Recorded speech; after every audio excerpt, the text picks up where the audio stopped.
오늘 말씀 제목은 세 번째 50부장입니다. 지난 주일에 우리 교회에 용인시청 직원 두 분이 오셨는데 우리가 영상예배 준비를 하기 위해서 영상예배로서 차량 준비해 놓은 것을 또 확인하고 가져온 선물만 주고 조용히 돌아갔습니다. 근데 월요일에 구리에서 목회하는 제가 아는 친구 이 목사님을 만나서 들어보니까 그 목사님이 예배 도중에 마스크를 썼다가 벗었대요. 그랬더니 공무원이 예배 도중에 앞으로 나와서 마스크를 쓰라고, 그래서 할 수 없이 쓰고 설교를 했다고 합니다. 우리 교회는 지난 2월 첫 주부터 이런 마스크 쓰기, 거리두기 이런 이야기가 나오기 전부터 점심 식사도 없앴고 오후 성경 공부도 없앴습니다. 또 예배 시간마다 여러분에게 제가 마스크를 쓰시라고 그렇게 부탁을 하고 있습니다. 또 제가 다른 곳에 가서 예배에 참석할 때, 기도회에 참석할 때는 저도 마스크를 쓰고 예배를 드립니다. 하지만 제가 설교를 할 때는 마스크를 쓰기가 어렵습니다. 지금도 그렇지만 목사와 청중사님은 거리가 뚝 떨어져, 우리는 조금 좁지만 다른 교회는 5m, 10m 이렇게 떨어져 있는데, 그런 곳에서 설교하는 목사에게 공무원이 예배 도중에 앞으로 나와서 목사에게 마스크를 쓰라 이렇게 지시하는 것은 엄연히 예배 방해 행위입니다.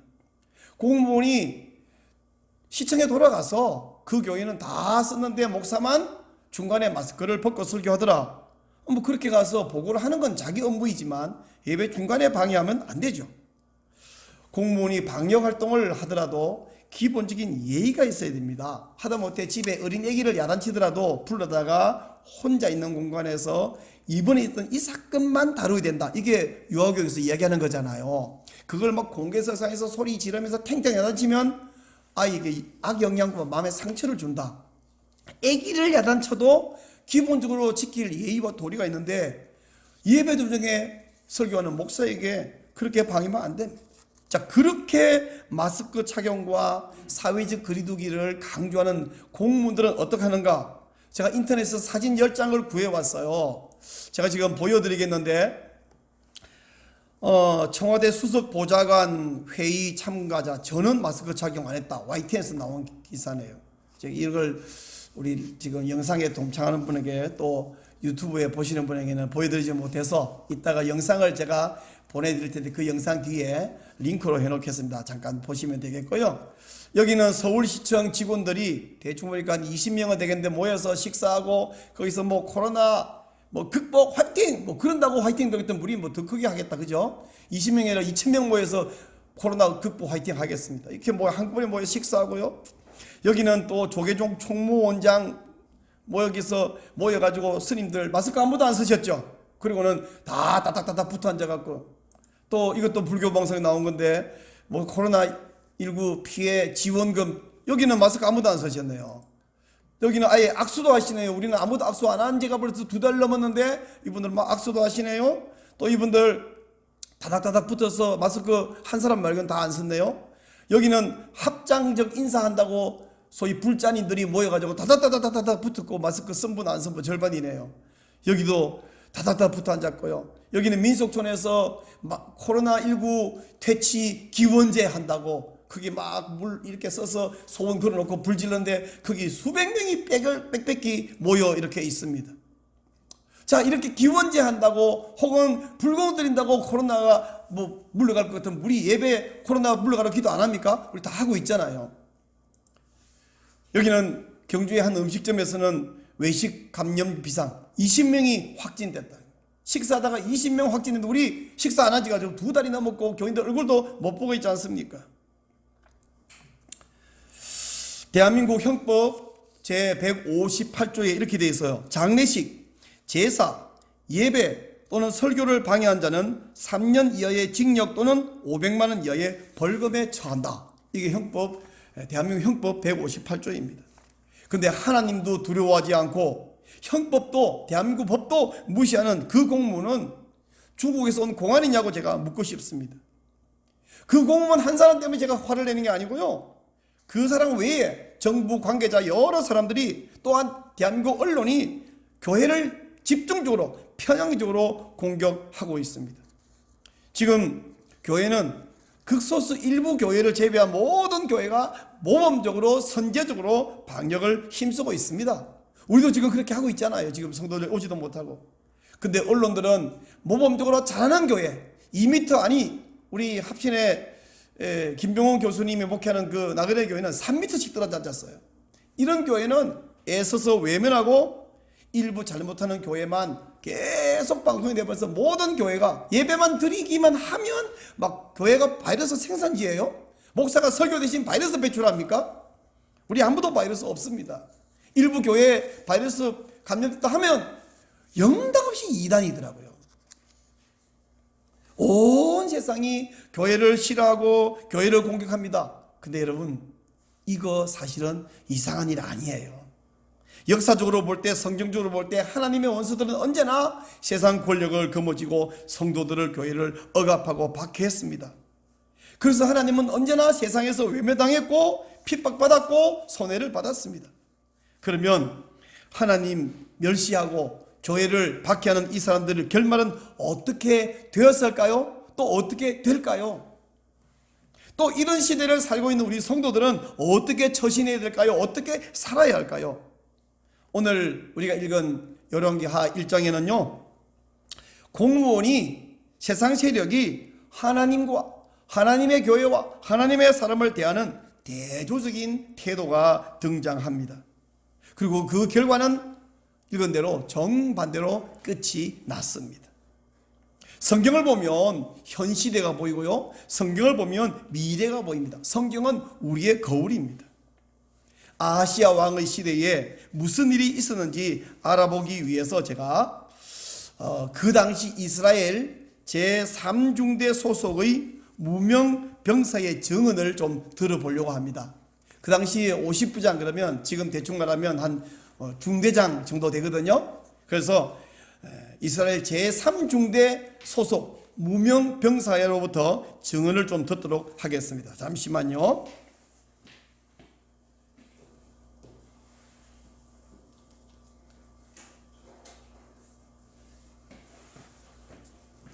자, 때는 아하시야 왕 제2년 봄이었습니다. 비록 폭군이었지만 정치는 그런대로 하던 아합 왕이 죽고 나자 우리 이스라엘은 국방과 외교가 엉망이 되었습니다. 그동안 조공을 바치던 모압이 반란을 일으켰고요, 그러는 중에 이스라엘에 아주 재수 없는 일이 벌어졌습니다. 아하시야 왕이 옥상에서 떨어진 거예요. 왕이 난간에 떨어졌다는 말을 들을 때 왠지 그가 왕좌에서도 떨어질 것 같다라는 느낌이 왔습니다. 다친 곳이 낫지도 않고 합병증까지 생기자 왕은 블레셋의 에그론에 사람을 보내서 날타리의 신, 즉 바알세붑에게 왕이 나을 수 있을지 물어보고 오라고 했습니다. 그런데 왕의 사신들이 가다가 어떤 털옷 입은 사람을 만나고는 가던 길에서 돌아왔습니다. 그 털옷의 사람이 말하기를 하나님 대신 날파리 신을 의지하는 아하시야 왕은 침상에서 내려오지 못하고 죽을 것이다 라고 했다는 거예요. 털옷 입은 사람이라는 말을 듣자 아하시야 왕은 그 사람은 엘리야다 그러면서 제1중대장에게 가서 엘리야를 잡아오라고 했습니다. 그때 제1중대 소속 병사들이 들떠서 출동하던 모습이 눈에 선합니다. 근데 잠시 후에 충격적인 소식이 전해졌습니다. 산 꼭대기에 앉아있는 엘리야에게 제1중대장이 빨리 내려오라 그랬더니 엘리야가 내려오는 대신에 하늘에서 불이 내려와서 50명을 다 태워 죽여버렸다는 것입니다. 보고를 받은 왕은 화를 내면서 제2중대장에게 다시 출동하라고 했습니다. 이중대 병사들이 자기 손으로 엘리야를 잡아오겠다고 큰 소리 치는 것을 보면서 내심 걱정을 많이 했습니다. 소식을 기다리는 짧은 시간이 굉장히 길게 느껴진 오후였습니다. 아니나 다를까 이중대 병사들도 하늘에서 내려온 불에 다 타 죽고 말았다고 전해졌습니다. 드디어 걱정하던 문제가 닥쳤습니다. 왕은 우리 3중대에게 엘리야를 체포해 오라고 명령했습니다. 우리는 모두 긴장했고 두려워하고 있었습니다. 그런데 여러분, 우리 3중대장은 경솔한 사람이 아니고요, 신중하고 경건한 분이었습니다. 엘리야가 있는 산 앞에 도착해서 중대장은 무리하게 소리를 치는 대신에 겸손하게 무릎을 꿇었습니다. 중대장이 꿇으니까 우리 병사들도 모두 꿇었습니다. 사실 군인이 누구 앞에 무릎을 꿇는다는 것은 쉬운 일이 아닙니다. 그것은 항복을 선언하는 것이기 때문입니다. 그런데 우리 중대장은 자신의 목숨뿐 아니라 우리 모든 병사들을 아꼈습니다. 앞에 병사처럼 불을 내리지 말고 목숨을 살려달라고 부탁했습니다. 그랬더니 엘리야가 순순히 내려왔고 우리는 엘리야를 잘 모시고 왕에게 인도했습니다. 왕 앞에 간 엘리야는 앞에 사신들에게 말했던 것과 똑같은 말, 왕이 침상에서 내려오지 못하고 죽을 것이라고 말했습니다. 그리고 얼마 가지 못해서 아하시아는 죽었습니다.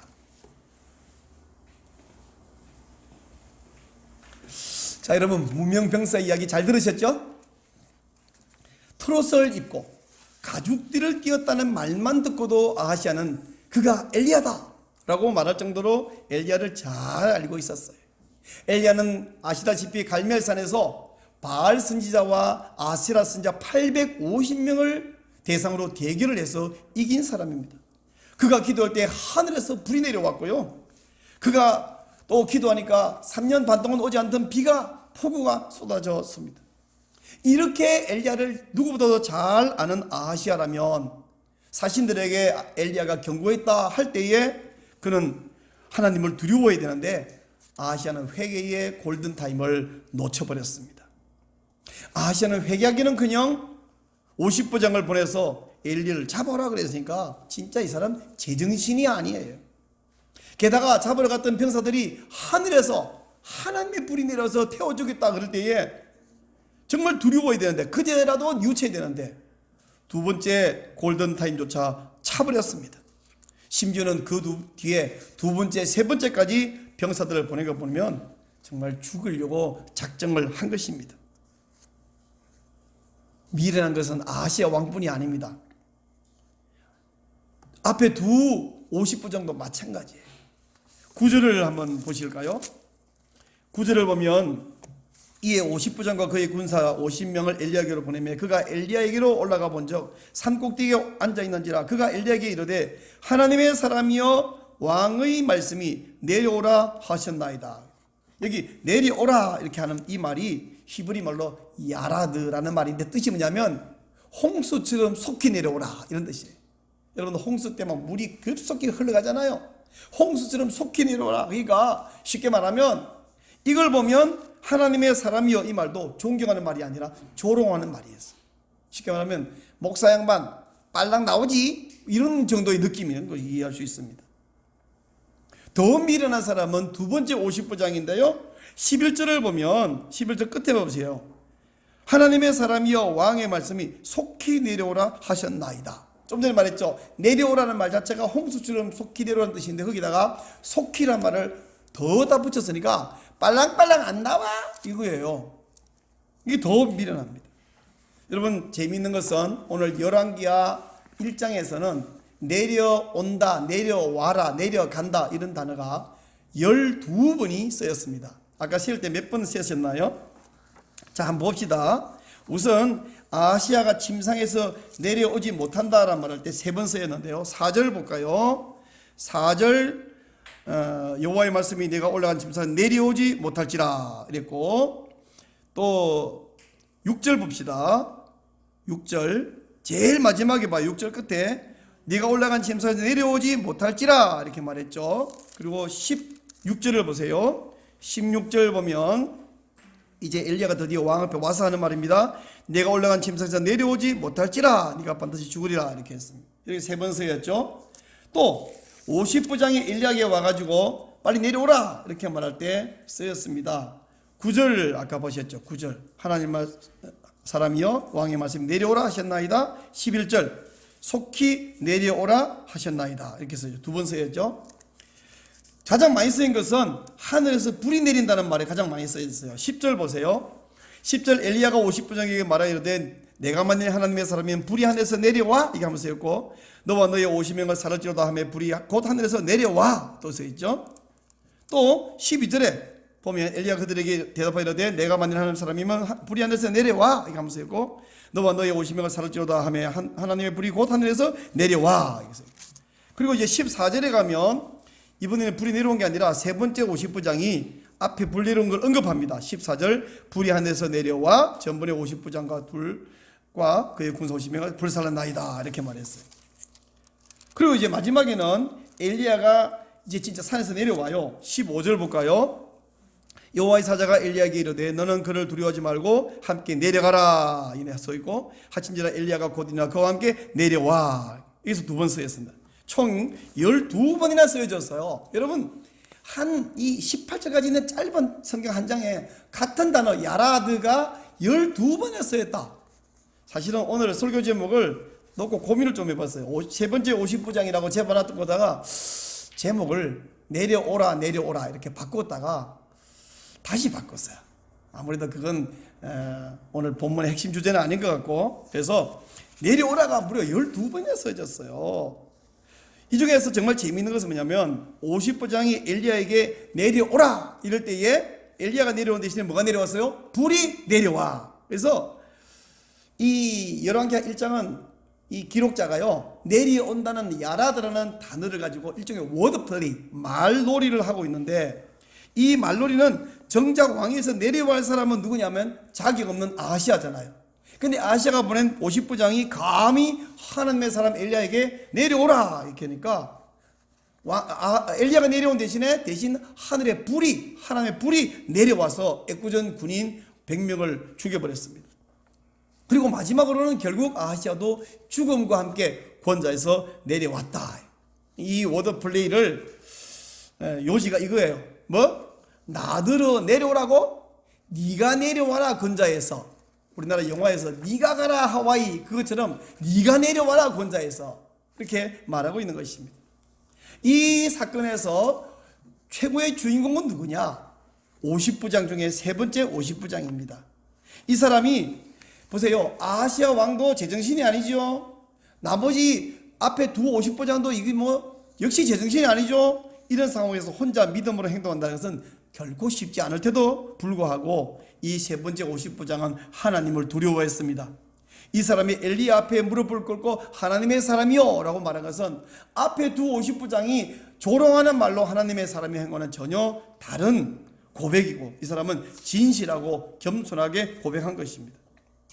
이 사람은 공무원으로서 왕의 신하로서 왕의 지시를 수행을 하기는 하지만 완장찬 사람처럼 교만하게 한 것이 아니라 이 사람은 두려운 마음으로 하나님 앞에 섰습니다. 비록 한 나라의 왕을 섬기는 왕을 모시는 사람이지만 이 사람은 왕을 등에 업고 교만하고 까부는 것이 아니라 왕보다도 더 두려워할 대상은 하늘의 왕 여호와 하나님인 것을 잘 알았습니다.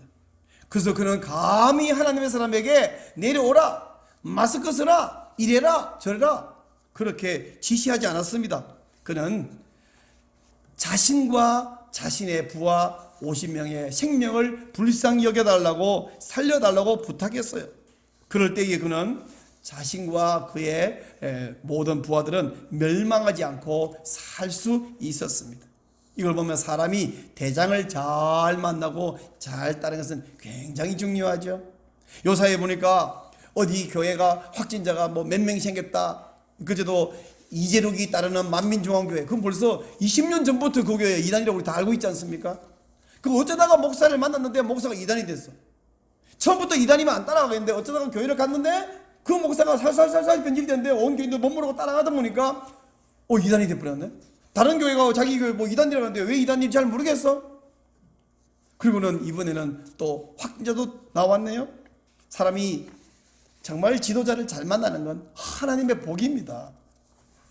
지금 우리나라 정부와 공직자들은 교회를 향해서 아주 정면으로 도전하고 있습니다.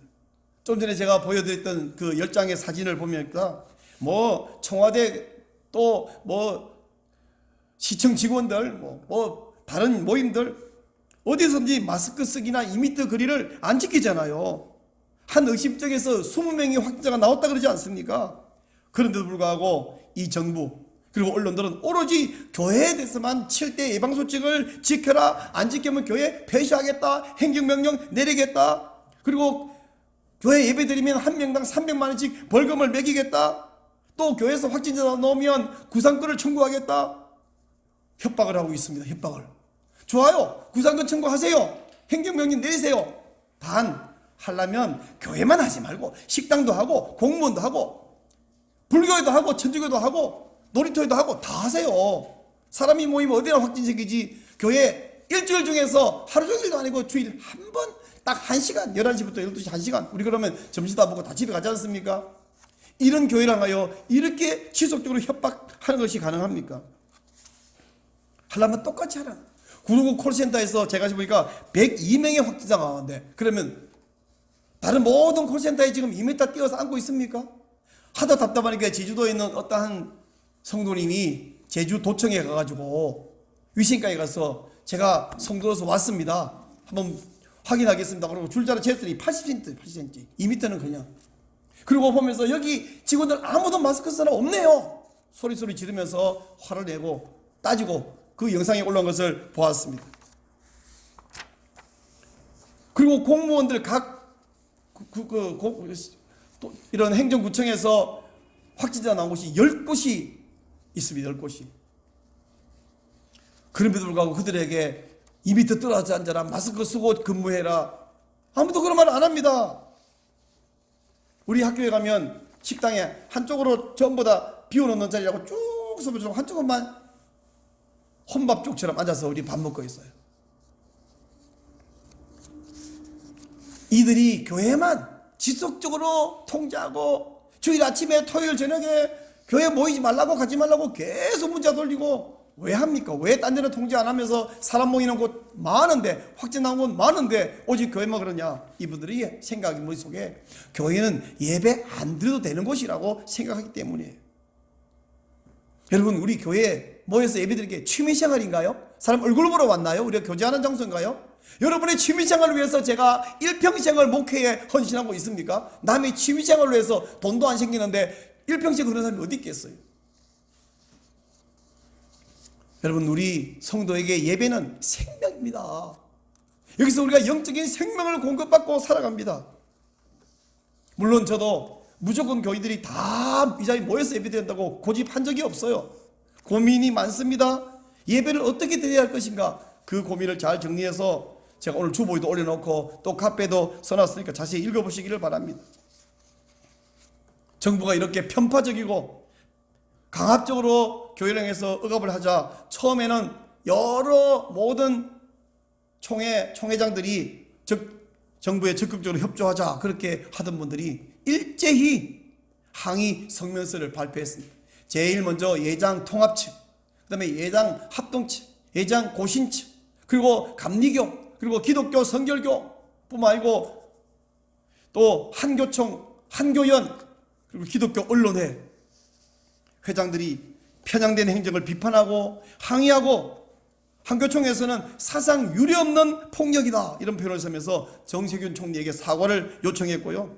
기독교 성결교회 이 총회장은 교회 속에서 교회를 협박하면 순교 각오하고 대응할 것이다, 공평한 법 집행을 촉구한다 이렇게 말했습니다. 사랑하는 여러분, 우리 지금 코로나 바이러스에도 힘든데 우리를 이 상황에서 이단과 동일시하면서 우리를 죽이려고 억압합니다. 이런 혼란스럽고 이 어려운 상황, 이 모든 것이 비정상적으로 돌아가고 있는 이 상황에서 이 시대의 권력자는 어떻게 처신해야 되고 성도들은 어떻게 살아야 할까요? 오늘 우리에게 주시는 하나님 말씀 속에 답이 뻔히 있습니다. 둘로 나눠서 이야기하죠. 첫째, 권력자들은 하나님을 두려워해야 합니다. 권력자들이 하나님을 두려워하는 마음으로 교회와 예배와 하나님의 종들과 성도들을 존중한다면 자신도 살고 이 나라도 살릴 수 있는 줄 믿습니다. 여러분, 미국의 경우에는요, 미시간주 주지사가 이렇게 말했어요. 교회는 정부가 강제하고 통제할 수 없는 영역이다. 다만 알아서 잘 좀 협조해 주세요. 우리가 강제하고 통제할 수 있는 영역이 아닙니다.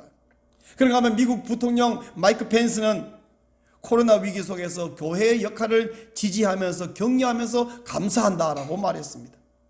지금 우리 정부, 대통령, 총리, 서울시장, 경기지사 하고 있는 건 너무나 대조적이지 않습니까? 근데 정말 여러분 기분 좋은 이야기 하나 해드릴게요. 이런 겸손하고 이렇게 정말 된 사람이 미국에 있는 것이 아니라 우리나라도 있습니다. 우리 용인시에 있습니다. 용인시장 백군기 시장님, 사성장군 출신답게 안보에도 투철하신 분인데, 동성애 부분에서도 투철하신 부분인데, 이번 이 코로나 사태에서 정말 이 오늘 열왕기하 1장에 나오는 세 번째 50부장과 같은 태도를 보이고 있습니다. 그러고 보니까 그분도 군인 출신이고 이분도 군인이고 공통점이 있나요? 이분이 교회 방역을 협조 요청하기 위해서 직원들을 보냅니다. 그러나 보내면서 예배 방해하지 말고, 예배 종아리하다 간다고 항의했더니 직원들에게 두 번째 주에는 가는 예배 끝까지 잘 드리고 돌아와라.